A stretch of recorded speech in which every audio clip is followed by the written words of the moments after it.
नवी मुंबईत वनमंत्री गणेश नाईक आणि भाजप आमने सामने आले।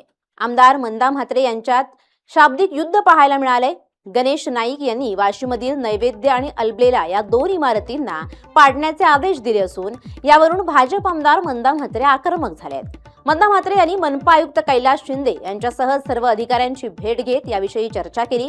यावेळी तुमची आपापसातली भांडणं आहेत ती ठाण्याच्या मध्यवर्ती भागात मैदानावर एकमेकांची डोकी फोडा, पण माझ्या बेलापूर मतदारसंघातील नागरिकांना कुणी त्रास द्यायचा प्रयत्न केला तर मी खपवून घेणार नाही, असा थेट इशारा आमदार मंदा म्हात्रे यांनी गणेश नाईक यांना दिलाय। तो नैवेद्य आणि अलवेला या इमारतींचा त्या इमारतींना जे पाडण्याचे आदेश देण्यात आलेले आहेत, तर ती जी रहिवासी आहेत ते 40 वर्ष तिथे राहतात आणि त्यांच्याच घरांवरती त्या दोन बिल्डिंगी झालेल्या आहेत।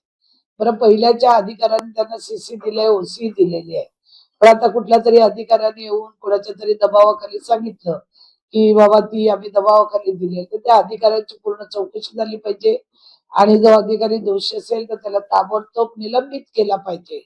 पण अशा पद्धतीने एखाद्या विभागाला, एखाद्या लोकांना वेठीस धरायचं ही चुकीची धारणा आहे।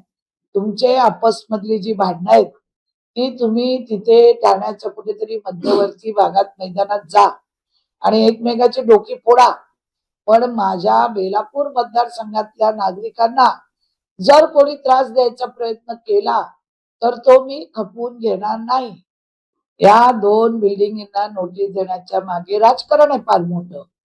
या राजकारणामध्ये त्या लोकांना त्रास होतोय, तिथल्या रहिवाशांना। मला एकच सांगायचं आहे की मंत्री महोदयांना की अनेक इमारती आज बोनकोड्यात त्यांच्या गावात जा ना, सिडकोचे सगळे प्लॉट वरती इमारती उभ्या आहेत। सिडकोने वेळोवेळी कारवाई केलेली आहे, तरी पण तिथे इमारती उभ्या आहेत।